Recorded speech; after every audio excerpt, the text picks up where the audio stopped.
Mac led us to a cabin in the thickest part of the woods. It wasn't old, but it had been lived in, and I wondered how many other visitors had taken refuge there. The kitchen stovetop was stained from overuse, and the futon that sat against the wall sagged in the center where people had slept. As I looked around, I breathed in the earthy scent of the forest that had seeped in from outdoors. Aside from the common area, which was both the kitchen and living room in one, there was only a bathroom and a single bedroom. "Sorry if I gave you a scare back there," Max said, collapsing heavily into a seat at the multi-purpose table in the center of the room. "Can never be too sure these days."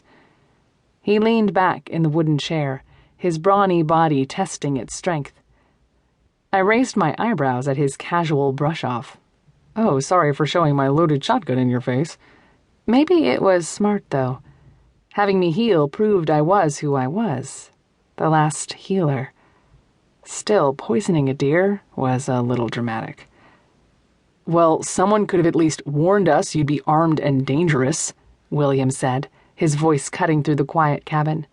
He took my hand and led me to the futon. "It's best you just assume that, from here on out." Mac laughed back at him. I didn't find it as funny. It wasn't that he frightened me, or that I felt too uncomfortable in this strange place. I just had too many thoughts in my head to process those insignificant feelings. I still hadn't gotten my bearings. So much had happened in the last 24 hours or more. I wasn't sure how long it had been. "You guys must be hungry," Max said, breaking the silence. Starving, I thought. When had I last eaten? My body had moved past hunger pains and was simply ignoring my need for food, at least until it was mentioned. "I think my stomach is eating itself." William cracked a smile for the first time since the gun incident. Max stood up, his heavy weight dragging the chair loudly across the old wood floor.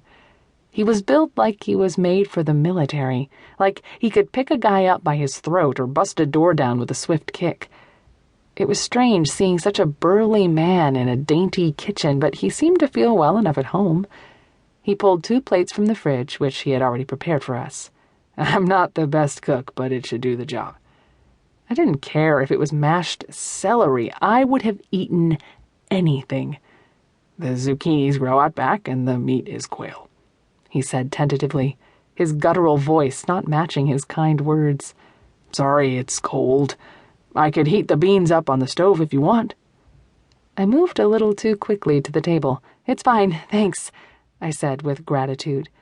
I could see he wasn't a cruel man, just protective. After all, he did have the power of safety in his blood.